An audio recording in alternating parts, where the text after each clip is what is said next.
अभी हाल ही में न्यूजीलैंड के एक समुद्री तट फेयरवेल स्पिट पर 50 व्हेल्स आकर फंस गई।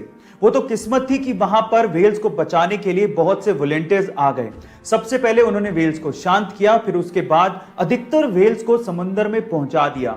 लेकिन अद्भुत नजारा तब देखने को मिला जब जान बच जाने के बाद दो व्हेल्स गाना गाने लगी, और वो भी खुशी में। सुनिए गाइस, ऐसा अद्भुत नजारा आपने पहले कभी नहीं देखा होगा। इस नजारे को देखने के क्रिस्टियानो रोनाल्डो दुनिया भर के करोड़ों फैंस के लिए एक बहुत बड़ी इंस्पिरेशन है, और ये बंदा भी अपने फैंस के लिए अपनी रिस्पॉन्सिबिलिटी को बहुत अच्छे से निभाता है। कैसे? हाल ही में यूरो 2020 मैच से पहले प्रेस कॉन्फ्रेंस में जैसे क्रिस्टियानो रोनाल्डो पहुंचे, उन्होंने नोटिस किया कि माइक के पास दो सॉफ्ट ड्रिंक की बोतल्स रखी हुई हैं। तो उन्होंने तुरंत उन सॉफ्ट ड्रिंक की बोतल्स को हटाया और कैमरे के सामने पानी की बोतल को पकड़ के ये कहा, ड्रिंक वाटर।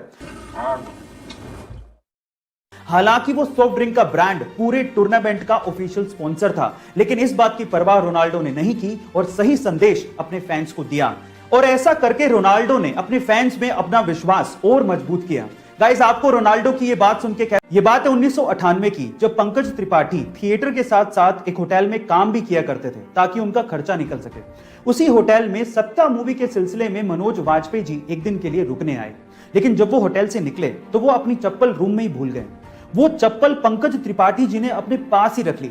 जब कुछ सालों बाद पंकज त्रिपाठी जी भी सफल हो गए और जब वो मनोज वाजपेयी जी से मिले तो उन्होंने इस इंसिडेंट के बारे में मनोज वाजपेयी जी को बताया और कहा कि उनकी चप्पल उन्होंने रख ली थी।